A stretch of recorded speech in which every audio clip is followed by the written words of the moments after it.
nicely tell us how much a dollar is really worth, which is a big fat zero. What I want to show you today is there's the purchasing power of the consumer dollar. 2007 was when the system died. We just don't know it yet, but it doesn't matter. Facts remain the facts. Officially, we have 3 cents left out of that purchasing power, but that's official. And what I want you to notice, when you go to the Federal Reserve Education Department, they nicely tell us how much a dollar is really worth, which is a big fat zero. Basically, this is the end of this currency's life cycle, and nothing can change it. That's why it really doesn't matter who is in power at any given moment. It is just a transfer, and what they're trying to engineer is a transfer into a new system. So what I want to show you today is exactly how they do it. It is not rocket science.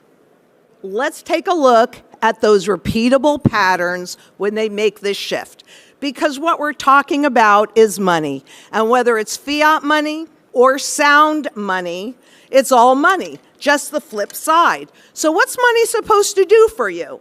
Because originally, this is what it was created for, as a unit of account, a tool of measure, medium of exchange, a fair unit of payment, so that whatever you make today, you're fairly paid. But if you're not ready to spend it, maybe you want to retire, maybe you want to educate your kids in the future, a store of value. Now, gold supports all of those functions. But when they wanted to take over the system, they made the fiat money mimic gold, okay? So it mimics all of these functions of money, but baked into the system is inflation. And what does that do? It removes your purchasing power, and you don't realize it. If they can, that's what that 2% is about, to make the value of the currency drop slow enough that you don't change what you do. So governments and central bankers need you to think that nothing is changing. This is how they do it. Okay? This was original. That's a $1 gold coin, and that was the same as a 1 ounce silver coin, and that was the same as a silver certificate. So they all were in circulation at the same time with the same level of purchasing power. There's your 20.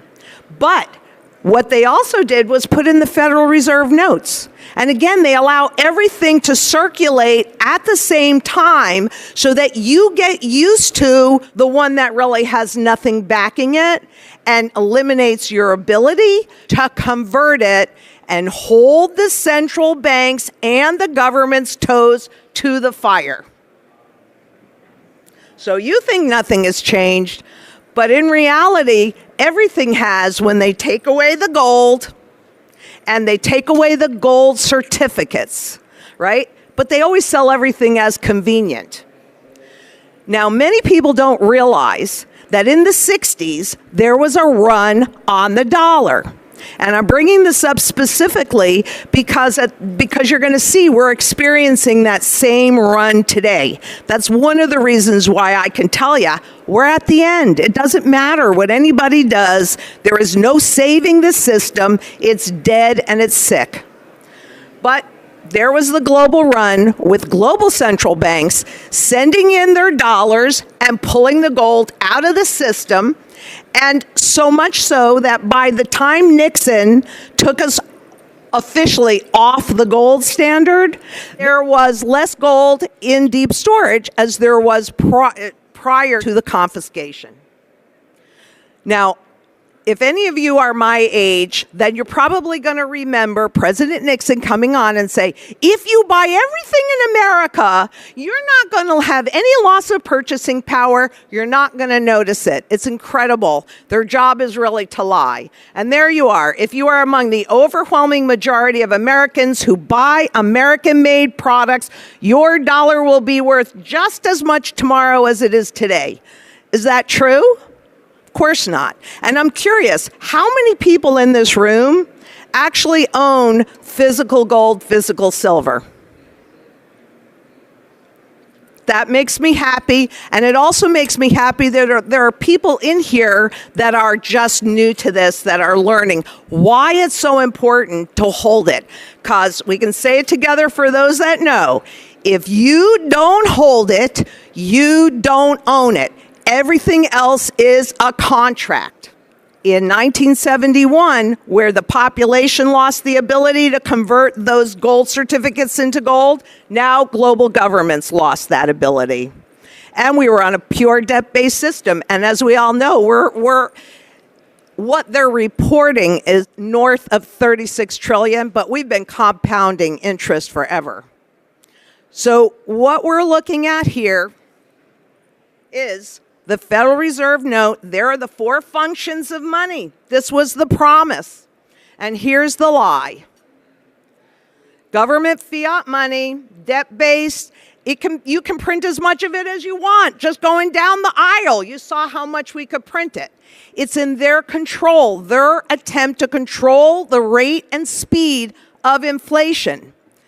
You can hold a bill and still maintain a level of privacy, right?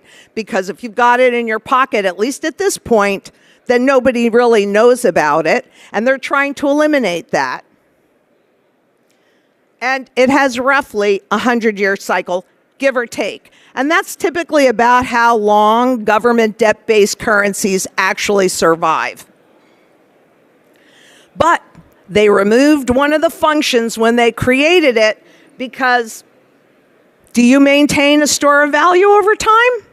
Of course not. Inflation erodes its value over time. That is by design.